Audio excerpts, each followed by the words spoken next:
Hey floor cleaners, it's John here, and in this video I want to talk about why it's important to set monthly and yearly revenue goals for your floor cleaning business. If you've never heard of me before, my name is John Williams and I run a company called AGB, or Ads Grow Business. We specialize in one industry and one industry only, the floor cleaning industry, and we specialize in one thing only, getting floor cleaning business owners like yours, whether you're a carpet cleaner, a tile cleaner, a hardwood floor cleaner, etc., booked out with jobs on autopilot using our specialist digital marketing system. I'm on a personal mission to try and help as many floor cleaning businesses as humanly possible not just survive but thrive, whether that's through working with us on a one-on-one basis inside our program or through this YouTube channel. So without further ado, let's dive right in.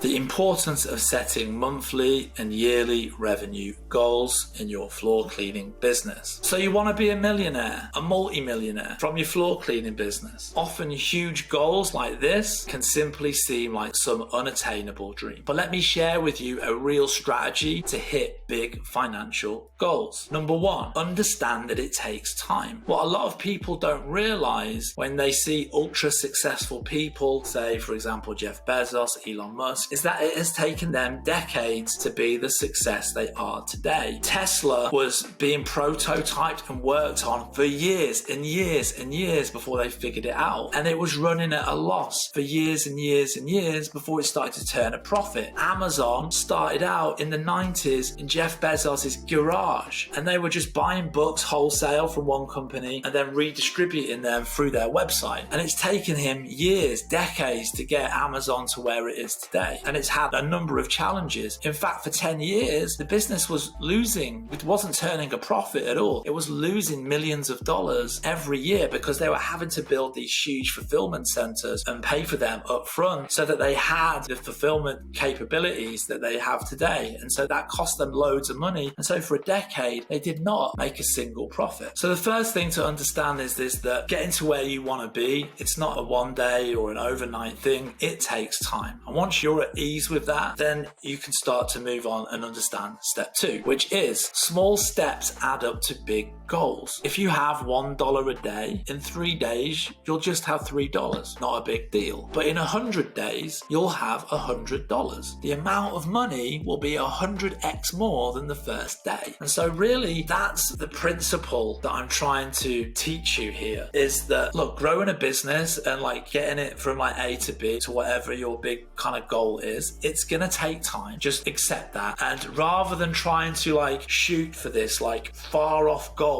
that just seems unattainable, set yourself smaller achievable goals. And as you hit each of those smaller achievable goals over time, all of those smaller goals that you hit, those little milestones, all add up to one big milestone. So figure out, like, if you want to get to like $1 million turnover, $1 million revenue a year, figure out where you are now and then what you need to do to get from there to there, and then create these small incremental goals. So maybe in year one, you need to increase your number of customers by 20%. That's a lot more achievable than some like completely like crazy goal, right? It's just 20% more customers. So then you think, okay, to get 20% more customers, that number of customers is X number of customers. So to do that, we can invest more in the advertising. That's going to generate more customers, or we can do this, or we can do that, right? Or we can raise our prices and we can increase our advertising, and the combination of those things mean that we're going to hit that 20% growth. So once you've done that like year one, then say, right, let's see if we can go 30% growth, just 10% more in year two. And so now, like, okay, you figure out like where the bottlenecks are and what you need to do to get to that 30% growth in year two. It's only 10% more that you're trying to do than the year before, which is a lot more achievable than trying to do like a 10x in one hit. That's a far off goal. So create these small incremental goals, and then together they're all going to like add up into like this big goal, and you will will eventually, over time, if you're patient, you will achieve that big goal that you're chasing in the end. So I really hope that you enjoyed this video. If you did, don't forget to hit the like and the subscribe button down below. And if you'd like to find out more information about how we can work with you on a one-on-one basis to take your floor cleaning business to the next level with our specialist digital marketing system, head down to the description below where you'll find a link and more information. See you on the next one, guys. Peace.